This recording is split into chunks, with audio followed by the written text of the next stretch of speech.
Vamos a hablar hoy de un tema que a mí me encanta pensar en este concepto que es simple. Vamos a hablar de publicidad.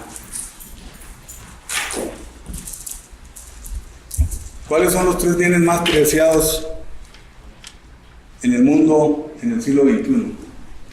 ¿Qué piensan ustedes? Tiempo. Correcto. Segundo bien más importante, la información. La información es un bien al que todos estamos accesando ahora. Fíjense que es una cosa bien interesante la época en la que estamos viviendo, porque es la primera vez que los alumnos pueden saber más que el maestro, que los hijos pueden saber más que los papás, simplemente por una cuestión de tecnología. O sea, yo soy AC, no antes de Cristo, sino que antes de las computadoras.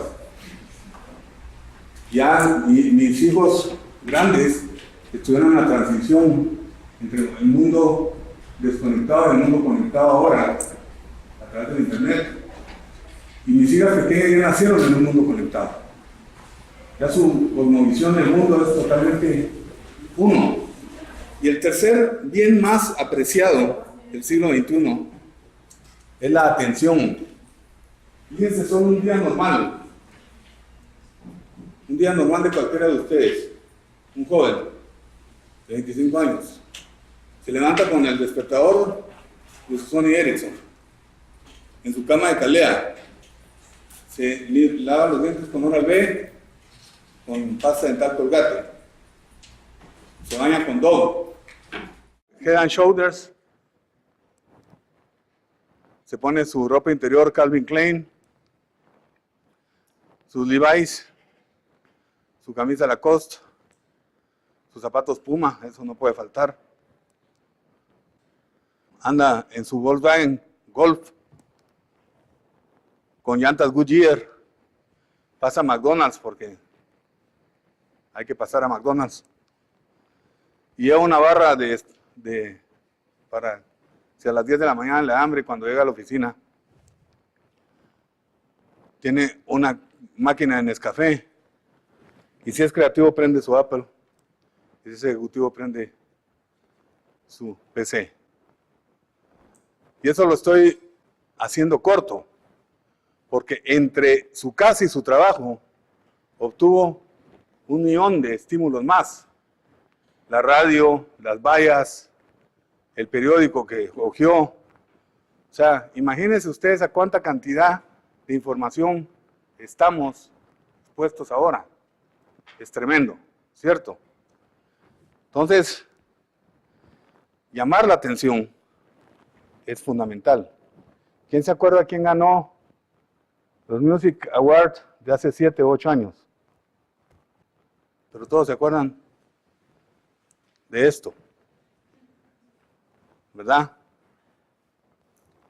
En un segundo, Madonna se robó el show que costó millones de dólares, simplemente para decir, ¿saben qué?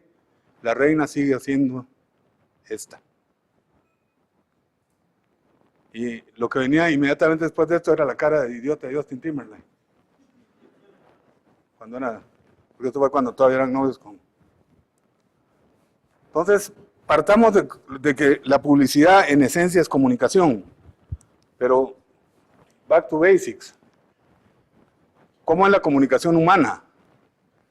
El sistema aristotélico, el esquema aristotélico de comunicación es muy simple. Un emisor, un receptor y un mensaje, ¿cierto?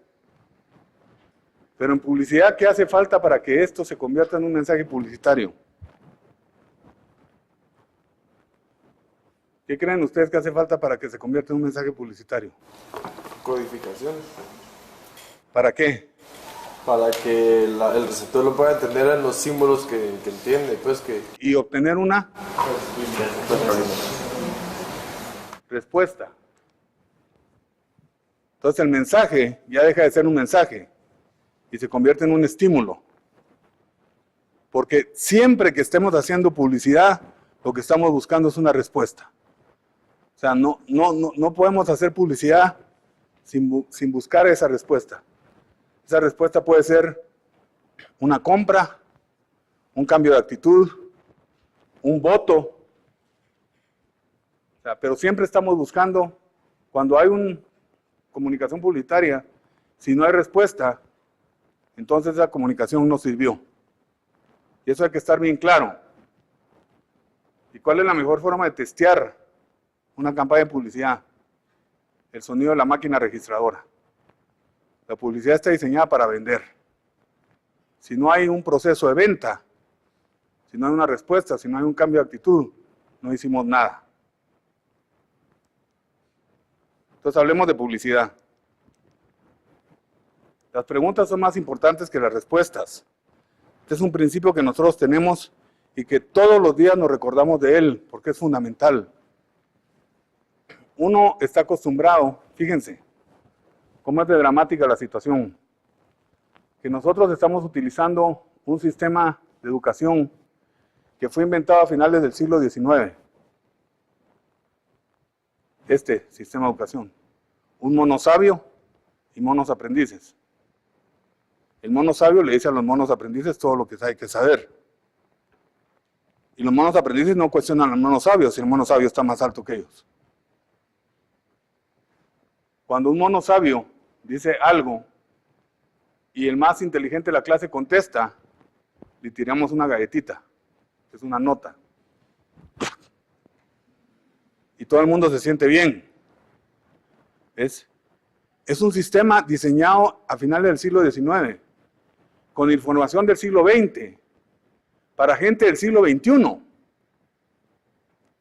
Imagínense. Estamos desfasados en ese sentido. Entonces, para mí las preguntas son más importantes, mucho más importantes que las respuestas. Porque una sola pregunta puede tener muchas respuestas. Por ejemplo, cuando los gringos y los soviéticos empezaron a la carrera espacial, los gringos dijeron, ¿cómo hacemos una pluma para escribir en el espacio?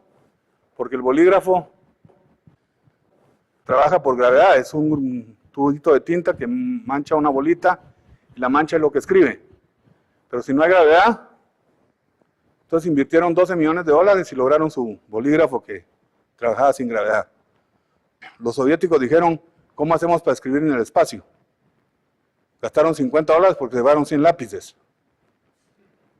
¿Ves? Y eso cambia las cosas. Einstein decía, yo planteo, tengo el 90% de mi tiempo se dedica a plantear el problema. Porque si uno plantea bien el problema, puedo terminar resolviendo un problema equivocado, con una respuesta equivocada. Entonces, ¿para qué sirve la publicidad? Esa es una de las primeras cosas que tenemos que preguntarnos. O sea, ¿hay que hacer publicidad? No siempre. ¿Para qué sirve? ¿Cuál es el objetivo de hacer publicidad?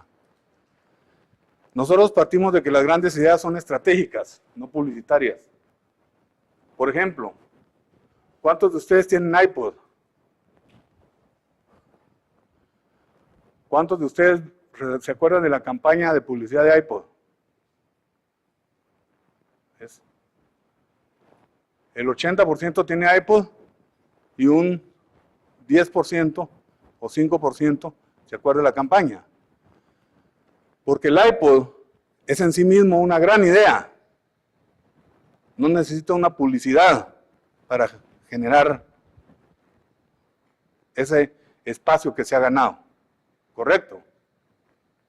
O sea, el iPod nace, genera una relación con el consumidor está feliz. Fíjense que uno de los detalles de iPod es bien interesante. Son los primeros audífonos blancos. Antes de iPod todos eran audífonos negros, todos los alambres de los audífonos. Entonces cuando uno lleva un iPod, se nota. Entonces uno ve con alguien con audífonos blancos y dice, ese es un iPod. Detalles. El punto es, la imagen es lo que queremos que la gente diga de nosotros o de nuestra marca. Eso es básicamente a lo que se refiere la publicidad. Y reputación es lo que de verdad el cliente dice de nosotros o de nuestra marca. Son dos cosas diferentes.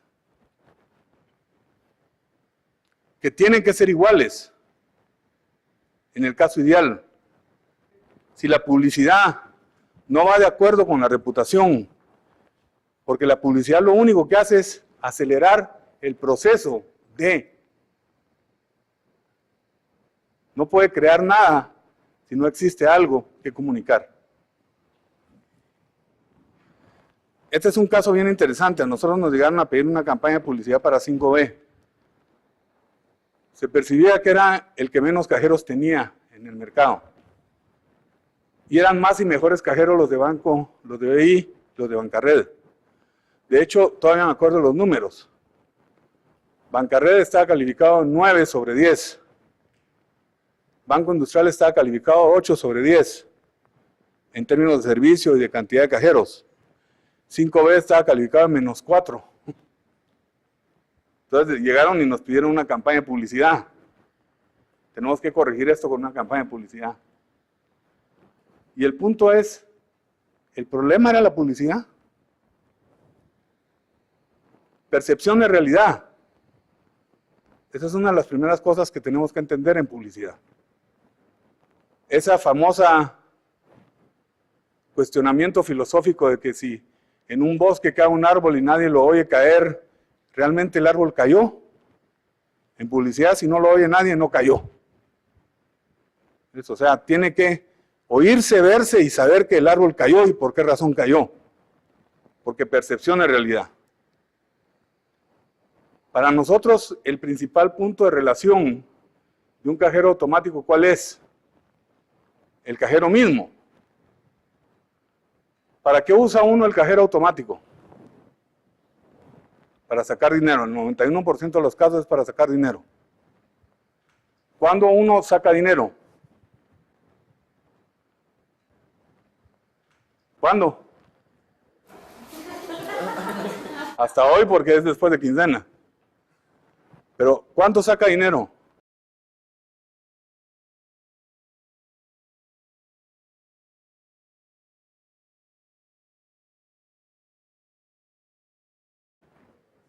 Cuando lo necesita.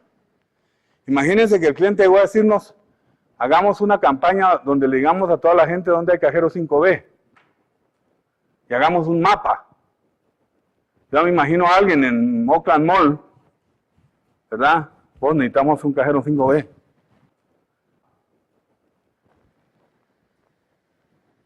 Hay 1 o 2 cuadras de aquí. O sea, ya perdió. El cajero 5B tiene que estar ahí donde yo lo necesito. Imagínense que va uno en la calle y necesita un cajero. Saca su mapa. Si ni en Disney nos gusta sacar mapas. El que saca el mapa parece idiota. O sea, la gente que menos pregunta recibe información en Disney son los lugares donde dice información. ¿Saben a quiénes le pregunta más la gente en Disney? A los basureros. ¿Y cuál es la pregunta más hecha? ¿Dónde están los baños? Y la segunda, ¿a qué horas pasa el desfile de las 3 de la tarde? Y parece que es tonta la pregunta. ¿A qué horas pasa el desfile de las 3 de la tarde? ¿Qué le diríamos nosotros? A las 3 de la tarde. Y no. Fíjense que el punto es bien interesante. Lo que ellos saben es que la gente está preguntando a qué horas pasa por aquí el desfile de las 3 de la tarde. Entonces están entrenados para que les diga, mire, por aquí pasa a las 3:20 más o menos, y los mejores lugares para poderlo ver son aquí, aquí y aquí, estén media hora antes. O sea, interpretar qué es lo que quiere el consumidor. Para nosotros el principal punto de relación es el cajero mismo. El logotipo era importante. ¿Por qué? Porque con el logotipo se empieza a percibir la personalidad y las características físicas de una marca. Entonces también era importante el logotipo. Entonces, ¿qué fue lo primero que hicimos? Cambiar un logotipo antiguo a un logotipo un poco más moderno. Eso es lo que llamamos nosotros un facelift. O sea, no solo le hicimos pequeños cambios que lo modernizaron. ¿Y qué fue lo segundo que hicimos? Hay que poner los caballos delante de la carreta. antes de hacer una campaña de publicidad, hay que entender para qué va a servir la campaña de publicidad. Y si el punto de relación más importante eran los cajeros, ¿qué creen ustedes dónde deberíamos trabajar primero? En los cajeros. Había que hacer una campaña, mapas o algo más inteligente. Que se noten los cajeros 5B. Eso era lo que queríamos. Primero que nada, que se notaran. Así era como se veían antes. Entonces uno entra a una tienda de conveniencia y eso es una fotocopiadora, la pantalla de una compu que no tiene teclado, o sea, cualquier cosa. Y esto fue lo que hicimos. Entonces empezamos a trabajar primero en donde más importaba, que era que la gente se diera cuenta que había cajeros 5B. La gente empezó a percibir que estaban colocando más cajeros 5B. Es bien interesante. ¿Sabes cómo los policías de la municipalidad, o sea, los que están vestidos de ranas, de verde, esos chalecos chintos, pero uno desde que los tienen, los ve más o no? Y cuando se empiezan a convertir en parte del paisaje, les ponen un sombrero ridículo. Entonces uno los vuelve a ver, pero siente que hay más policías. Y aquí se dio lo mismo. La gente empezó a percibir que estábamos poniendo más cajeros automáticos. Y empezó a calificar mejor la marca. A tal nivel que entonces sí podíamos hacer una campaña.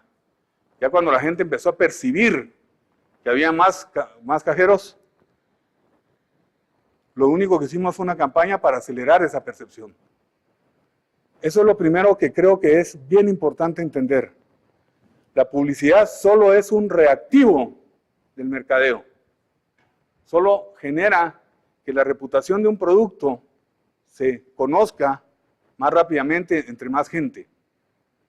Pero no puede partir de la publicidad para el éxito de un producto si el producto no es bueno. Por eso es que uno tiene que entender que un buen producto puede soportar una mala publicidad, pero un mal producto no puede soportar una buena publicidad. Un mal producto con una buena publicidad se hace mucho más rápido, evidente que es malo.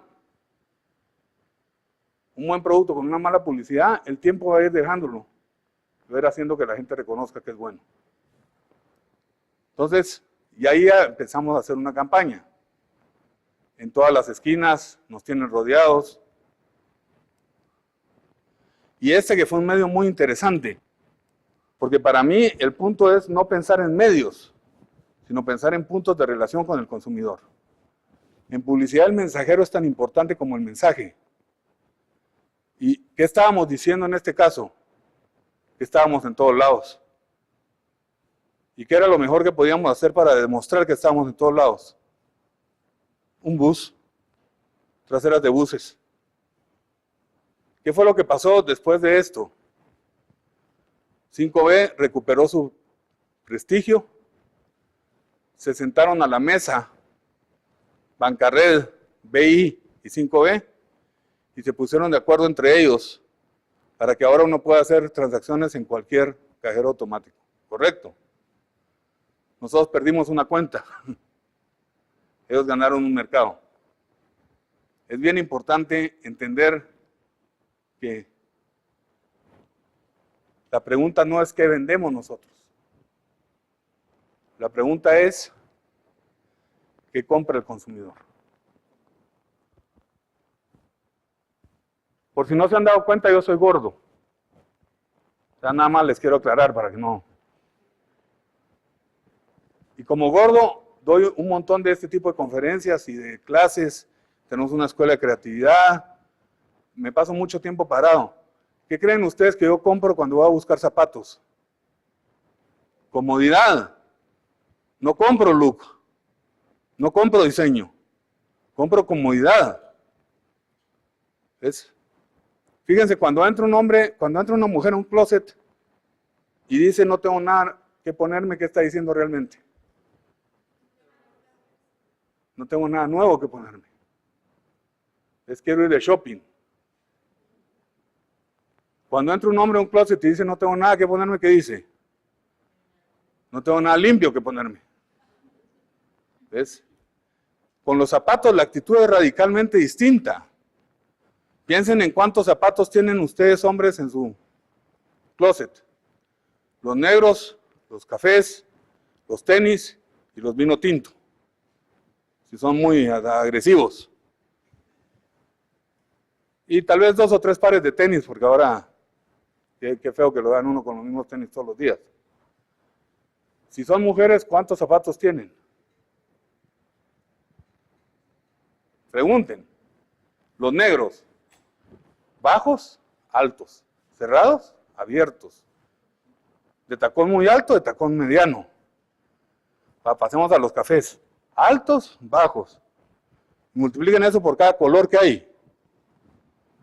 Entonces tienen 30 pares de zapatos. Y uno dice, ¿por qué tienen 30 pares de zapatos? Porque el zapato para la mujer, ella no está comprando un zapato, un medio de desplazarse del punto A al punto B sin dañarse los pies.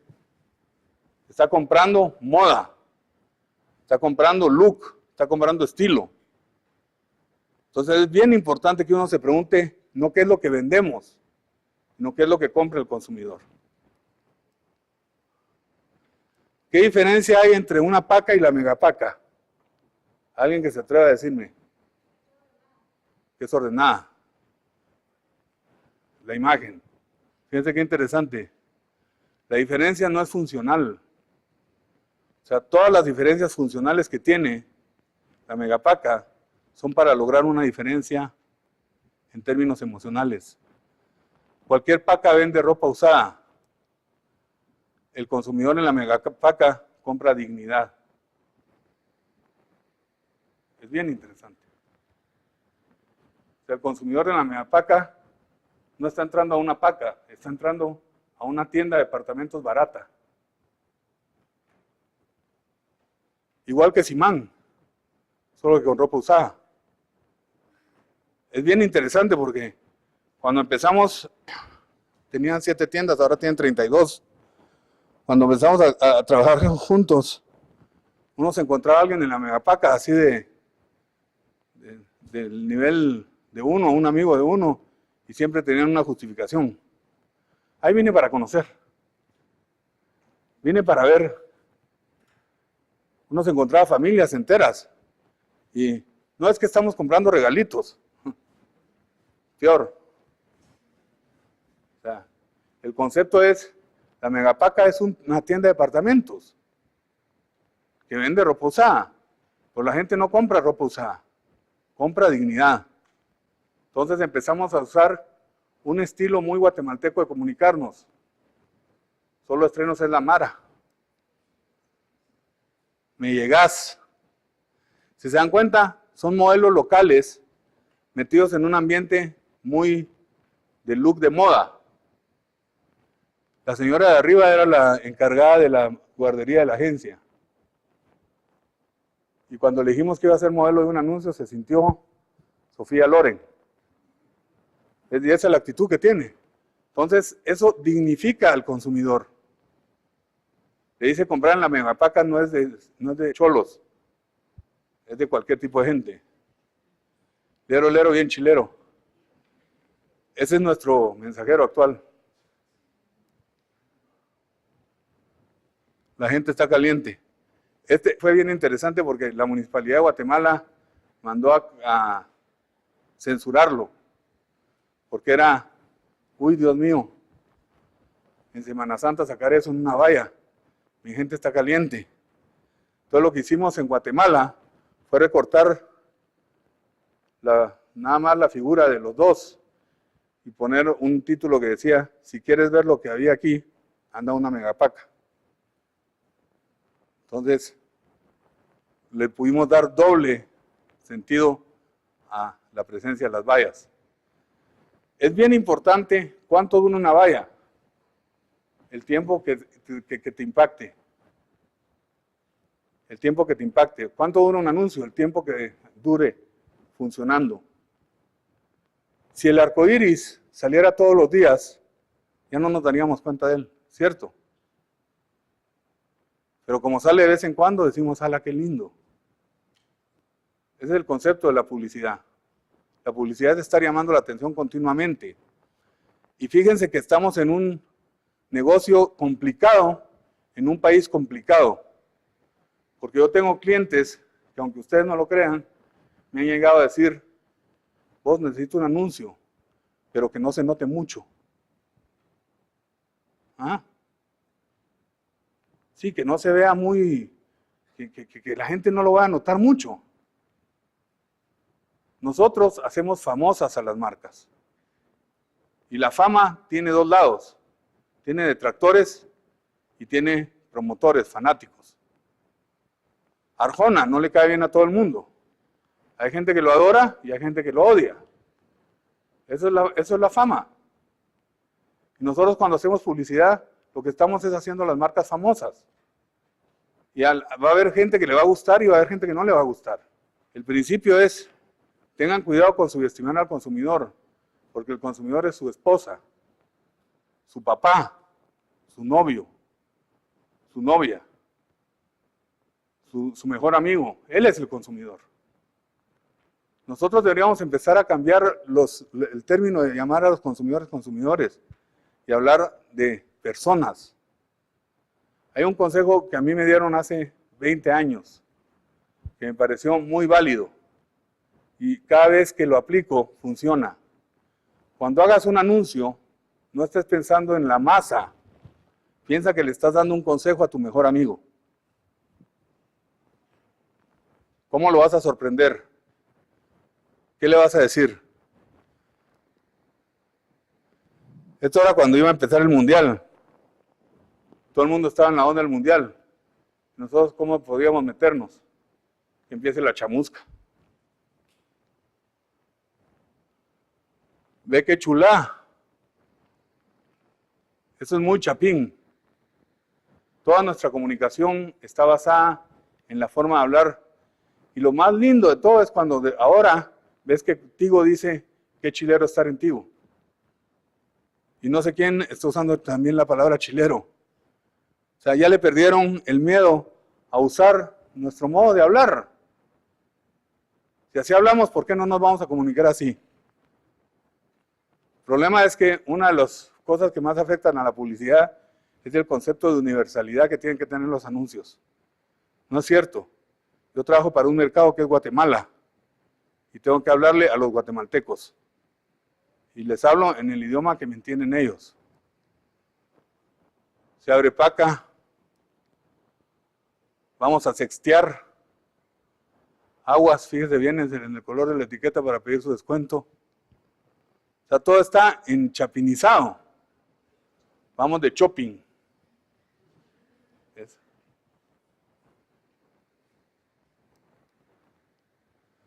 Y lo más importante, las tiendas. Esta es una megapaca. Tiene parqueo, tiene racks, tiene la ropa bien ordenada, tiene cajas.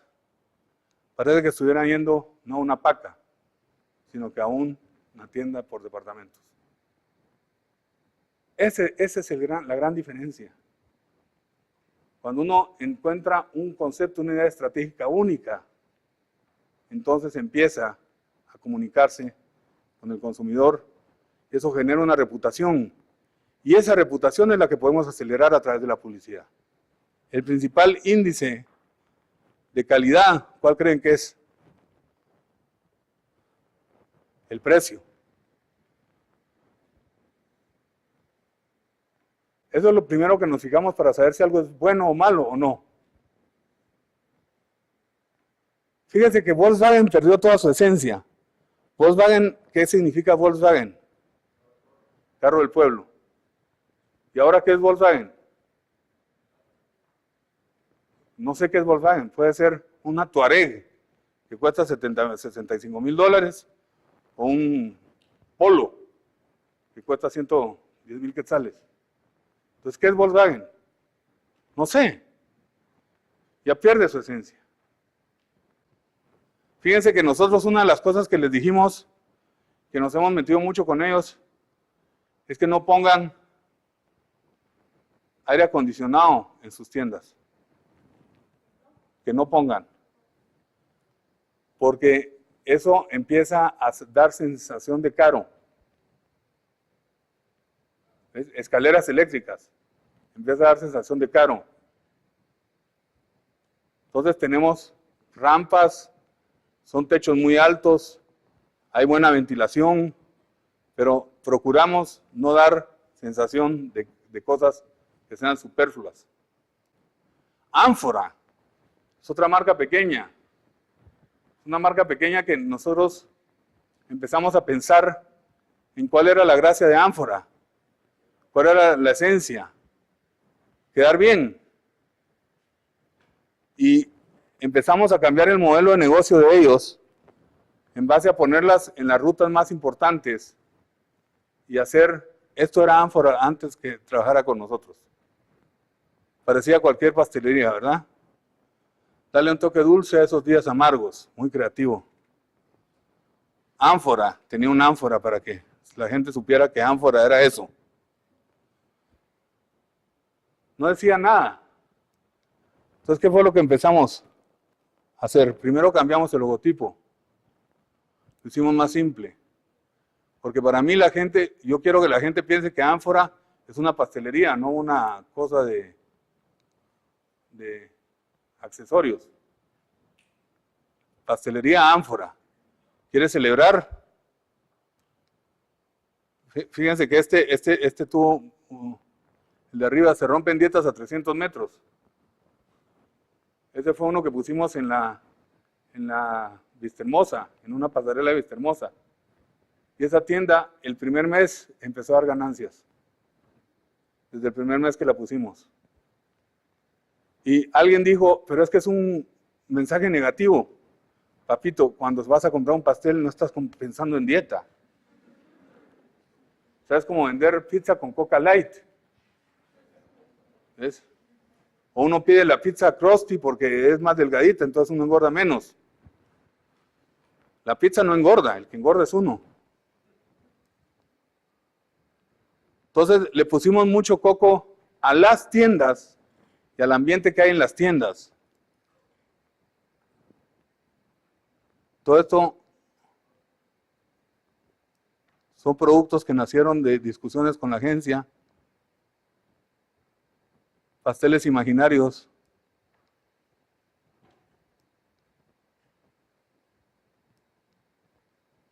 Y esto, por ejemplo, fue una portada, una fachada de tienda que hicimos cuando inmediatamente habían acabado el paso a desnivel que había en los próceres de la diagonal. ¿Por qué? Porque se había perdido la conciencia en el consumidor de que existía esta tienda. Por todo el cachimbeo que había armado la municipalidad, ya estábamos prácticamente cerrando. Entonces, cuando volvimos a abrir, lo único que queríamos era hacer llamar la atención.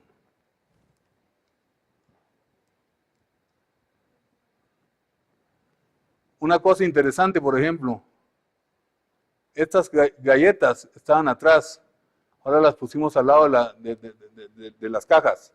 ¿Qué fue lo que pasó con eso? Subieron 400% las ventas de galletas. Porque yo hago por un pastel, pero me hago un trato con, me voy a querer un poquito y me llevo una galleta, es un producto de impulso.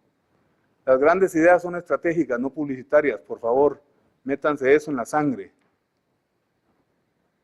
Cocholate. Otros ejemplos de cosas que hemos hecho, simplemente creativas, para que podamos hablar. Mejor déjelo a los expertos en cuero.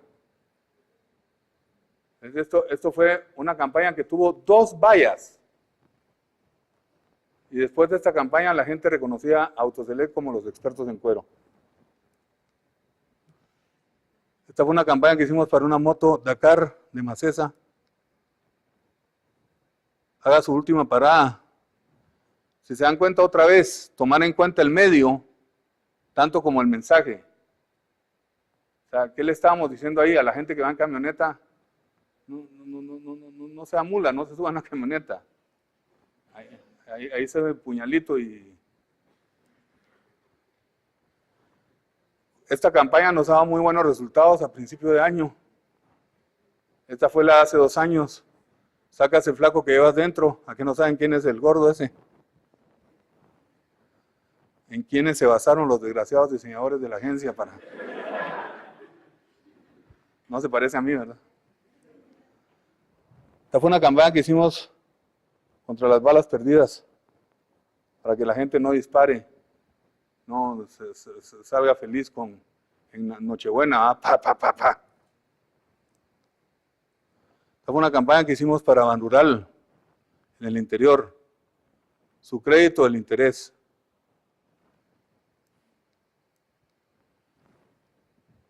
Nosotros creemos que hay que ponernos 4 sombreros cuando estamos haciendo publicidad.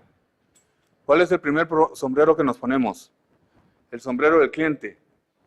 ¿Por qué? Porque no estamos jugando. Esto es un negocio. Y es una paja cuando uno dice, yo me voy a poner el sombrero del consumidor y voy a hacer el paladín del consumidor. Miren, estamos haciendo publicidad para vender más. Incluso muchas veces para cobrar más por lo que vendemos. ¿Saben cuánto cuesta un iPod fabricarlo en China? Un iPod. ¿Cuánto creen que cuesta? $1.99. ¿Y cuál es el iPod más barato que hay? 300, 200, $100, no me importa. Pero no es $5.99 que se vende un iPod. ¿Ves? Entonces, el concepto de hacer publicidad es un concepto de negocio, de darle valor a la marca, de decir qué significa, de convencer al consumidor de que esto es mejor que lo otro. Si no, no tiene sentido hacer publicidad. ¿Cuál es el segundo sombrero que nos ponemos? El del analista. Ese sí entiende de mercado. Ese sí entiende los insights del consumidor. Ese sí entiende que McDonald's nos ha entrenado. ¿Se han dado cuenta que McDonald's nos ha entrenado para que la responsabilidad y la rapidez sea para nosotros? Uno se pone en la fila de McDonald's y se va acercando al mostrador y se empieza a poner nervioso, ¿ah? No sé qué pedir, el 4, el 3, el... Y si va con alguien más, peor, ya sabes qué pedir. O sea, pero si yo estoy aquí, yo soy el cliente. Sí, pero papito, aquí rápido, pide, se va, come rápido y va a dejar su basura a su lugar, por favor. Y al chilazo, y sin malos modos. Entonces el sombrero del analista es el que entiende que el suéter es la prenda que la mamá le pone al hijo cuando ella siente frío. Está el güiro corriendo toda la tarde con su amiguito en la casa y a las 6 de la tarde la vieja siente el chiflón. Entonces se pone un suéter así encimita y dice, mijo, ponete suéter que hace frío. El suéter no lo necesita el niño, lo necesita ella. Para mí es bien interesante entender al consumidor, bien interesante observarlo. ¿En qué negocio están los colegios? ¿El negocio de la enseñanza? No. En el negocio de tener encantada a la mamá. Si la mamá está contenta con el colegio, el papá se hace show y lo paga. Pero la mamá dice, no, a este colegio sí le ponen coco a mi hijo, me mandaron una nota especial, y vi a la señora, a la profesora y me dijo, ay, que su hija es divina. ¿Ustedes creen que cuánta le van a decir, ay, su hija es espantosa? Su hija no la quiero tener en mi clase. O sea, el concepto es, ¿en qué negocio estamos? Porque ¿qué es lo que compra el consumidor? El consumidor compra en un colegio la tranquilidad de que le están poniendo atención a mi hijo. No compra simplemente información. El tercer sombrero que nos ponemos es el sombrero del creativo. Es el que empieza a pensar muladas y a decir lo que... Siempre en los brainstorming siempre pedimos permiso. ¿Ah? Miren, voy a decir una tontería. Voy a decir una locura. No pidan permiso. Un brainstorming es para decir cualquier cosa. Las mejores ideas nacen de las cosas más locas. Por eso es que para mí el sombrero más importante es el cuarto sombrero. Es el sombrero del loco. Ese loco es el único que ve cosas donde otros no ven. El loco es Steve Jobs. Hace 20 años diciendo no vamos a abrir nuestro sistema como Windows. Pero si estamos perdiendo participación de mercado, sí, pero yo no estoy pensando en las PCs, no estoy pensando en las computadoras de mercado, estoy pensando en todo un sistema que ¿qué fue lo que revolucionó? La categoría de la música, la categoría de las PCs, ¿cierto? La categoría de las laptops, la categoría de las tabletas electrónicas, ¿quién la creó? La categoría de los dibujos animados con Pixar. E incluso yo diría que hasta influenció la categoría del retail. Porque un Apple Store, cuando uno va a Nueva York y va al Cube, uno está yendo al Vaticano del Apple. Porque el Apple es una religión, no es una marca. Entonces yo no puedo explicar por qué una Apple cuesta 200 o 300 o 500 dólares más que una PC, se hace lo mismo. Sí, pero tener una Apple es distinto. Los que tienen PC son, por eso es que hay Apple y PCs. Las ideas, ¿cómo deben ser? Deben ser memorables, inesperadas. ¿Por qué deben ser inesperadas las ideas? ¿Para llamar qué? La atención. Volvemos al mismo principio, simple. Deben ser memorables y lo más importante, deben ser relevantes. Deben hablarle a un grupo objetivo claro. Deben decirle una cosa a la vez. En este negocio, uno es más que dos. Una idea es más importante que muchas ideas en un solo anuncio. ¿Qué pasa cuando no pensamos simple? Este es un ejercicio que me pasó a mí en la realidad.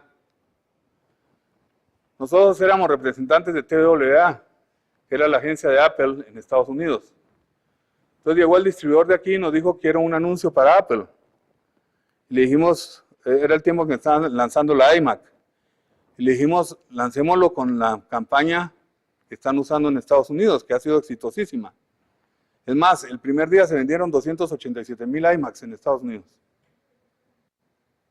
Fue el modelo que hizo resurgir a la marca Apple. Entonces le dijimos, lancémosla con lo mismo. Y este era el comercial que usaban en Estados Unidos. ¿Qué hay aquí?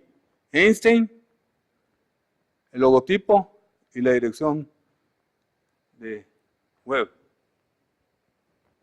Entonces nos dice el cliente, me parece buenísimo. Pero ¿qué pasa para la gente que no sabe que Apple es una computadora? Ah, no, primero lo que nos dijo fue, ¿cuánto nos cuesta esto? 25,000 quetzales. ¿Por qué? Porque el logotipo va a colores, para que destaque el resto del anuncio. A la grande, ¿cuánto me sale en blanco y negro? Te salen 20,000 quetzales. Pero ya no es igual, ¿verdad?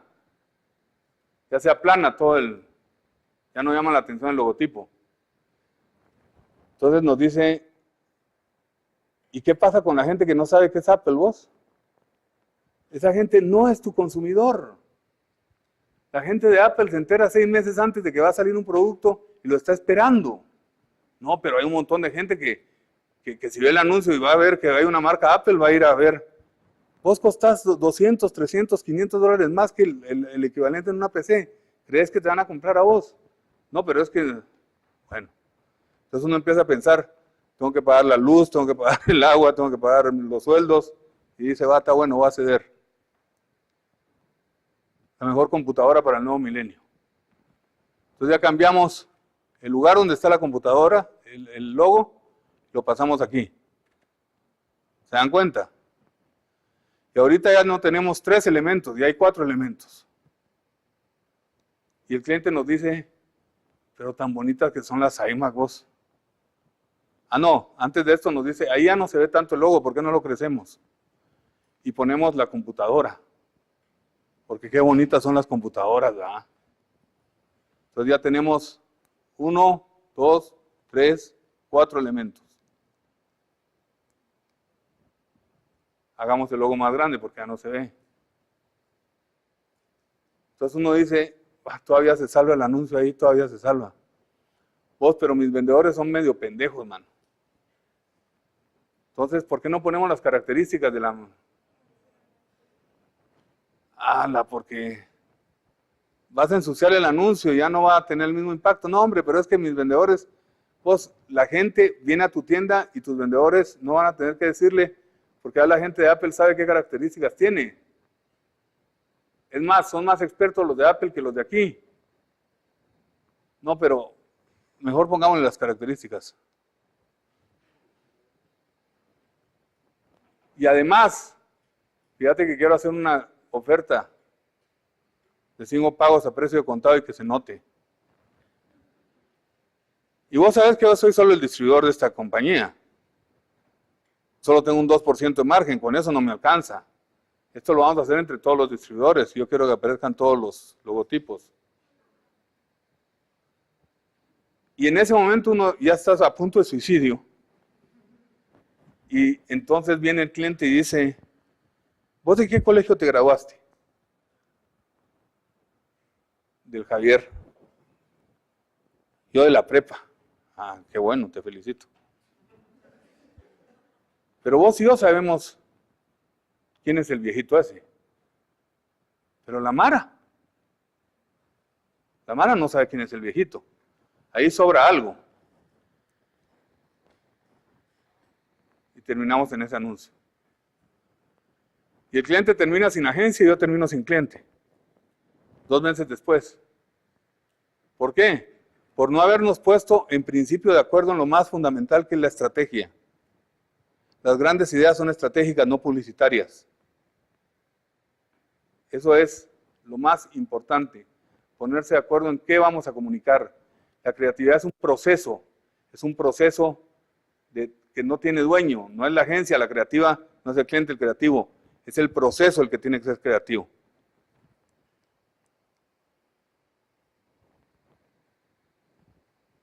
Y antes de terminar, quisiera que viéramos un anuncio, que más que un anuncio, es una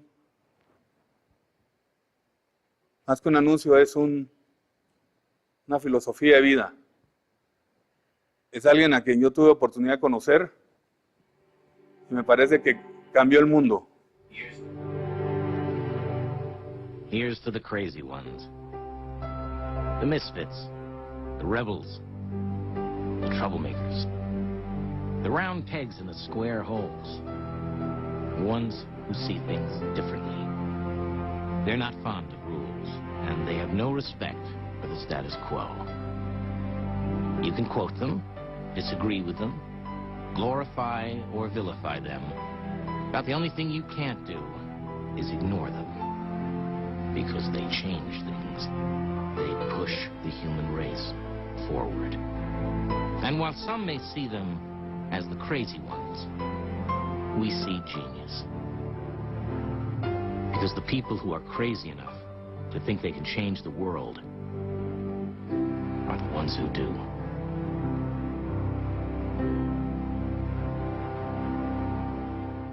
¿Quién fue que conoció? Steve Jobs. Sí, era una personalidad muy impresionante. Nos dio una charla a un grupo de los de TWA.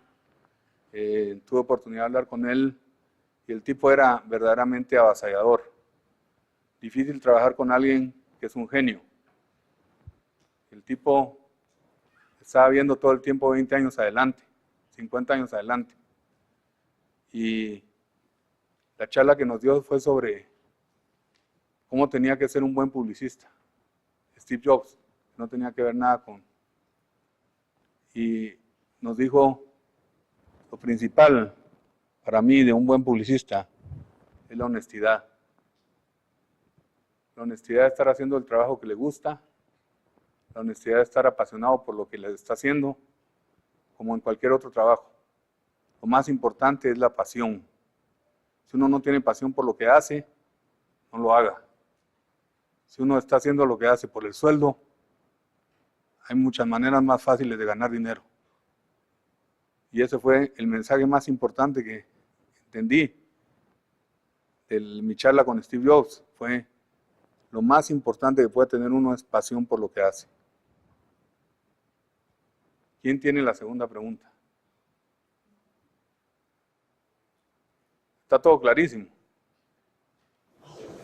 ¿Qué otras campañas tiene ahorita? Nosotros, al aire. Nosotros, a pesar de lo que les pueda caer mal, a quien le caiga mal, es una de las campañas que más orgulloso me siento, es Banrural.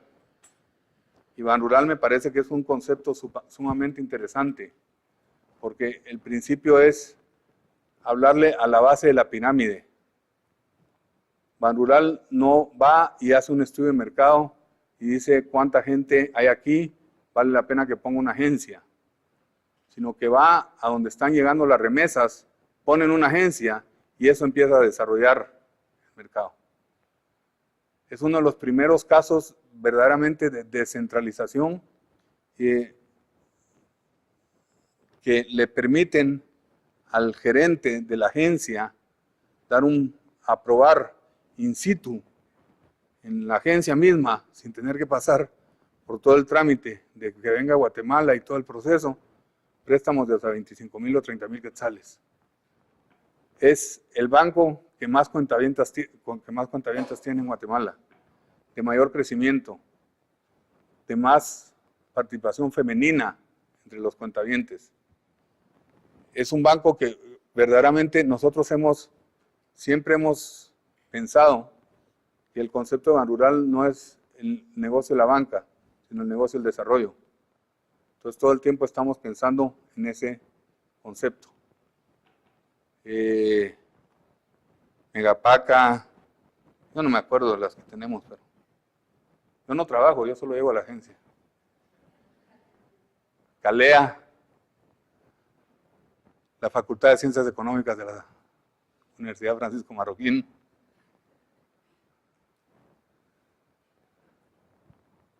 Sí. ¿Han realizado una campaña que sea más reduccionar el porcentaje online?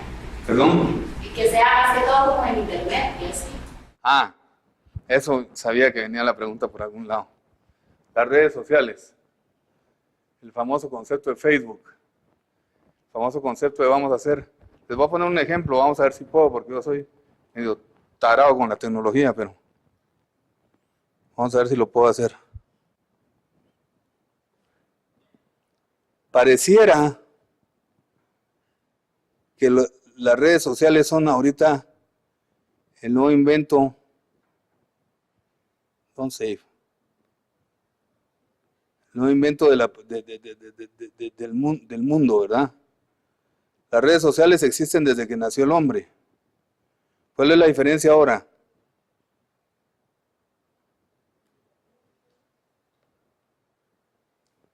¿Cuál es la diferencia con las redes sociales ahora? ¿Saben de dónde viene Facebook?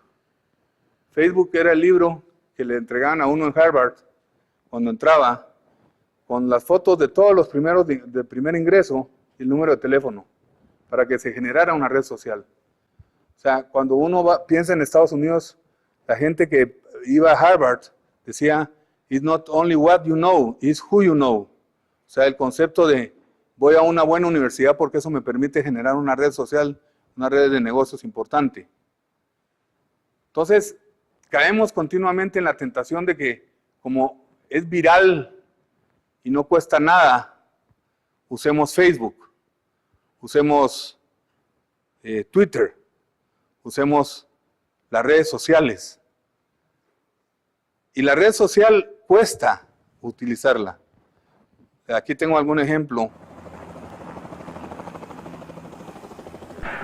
And here we go at 5, 4, 3, 2, 1.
¿Dónde está metido el dinero ahí? En la producción. Claro. Se hace un video viral porque uno se tiene que preguntar dos cosas cuando quiere hacer una campaña viral. ¿Me gustaría verlo otra vez? O sea, aparte de ser inesperado, memorable y relevante. La cuarta pregunta, cuando estamos haciendo videos virales, es, ¿me gustaría verlo otra vez? Y la quinta pregunta es, ¿me gustaría compartirlo con alguien? Porque eso es lo que hace viral. Un video que sea simple, o sea, un video que me diga, quiero tus comentarios de la comida, ¿qué me importa? O sea, eso, nosotros hemos evaluado cuántas campañas virales han habido en Guatemala. Ninguna. Porque el costo de producir una campaña viral es tan grande en la producción que lo que uno se ahorra en medios, lo invierte en producir el video. Miren esto que es bien interesante.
¿Cuánto costó esa producción?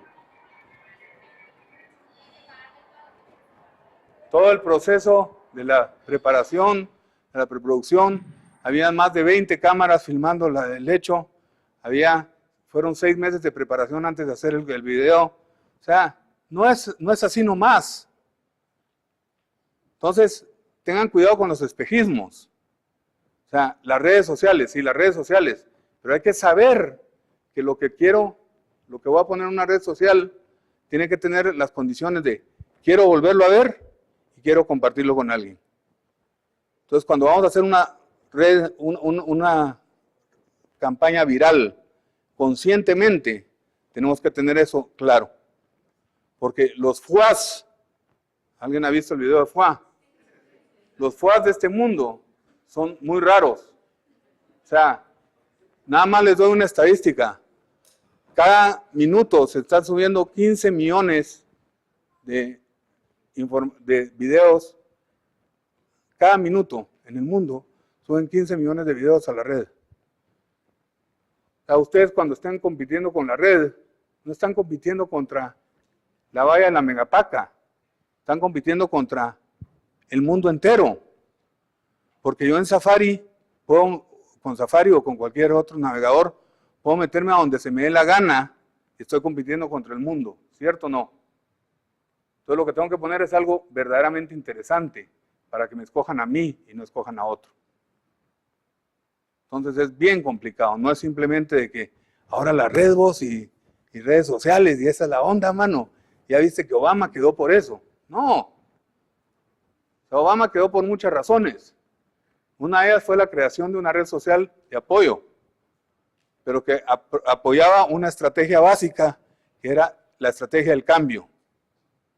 ¿Qué querían los gringos en ese momento? Cambio. Querían salir de un redneck blanco de Texas, dueño de los Rangers, ¿A qué se fueron? A la antítesis, a un negro joven de Chicago, liberal, que además da la impresión de que había conseguido de 10 en 10 dólares el apoyo para su campaña por la red social.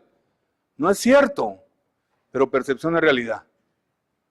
Entonces, cuidado con lo de las redes sociales y cuidado con creer que eso va a sustituir. Es simplemente una forma más de llegarle al consumidor. A mí me parece un abuso. Es simplemente poner la cara como que si fuera un concurso de popularidad.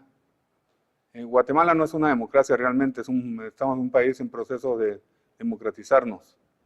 Entonces, en ese sentido, parece que el que tiene más es el que más votos gana, porque es un abuso. La cantidad no es calidad, y hay que estar claro en que es más importante la calidad de impacto que la cantidad de impacto. Es más importante el golpearte de una buena manera una sola vez que hacerte así. O sea, eso te llega a molestar, ¿verdad? O sea, fíjense el Cirque du Soleil. El Cirque du Soleil, ¿cuánta publicidad hace? Muy poca.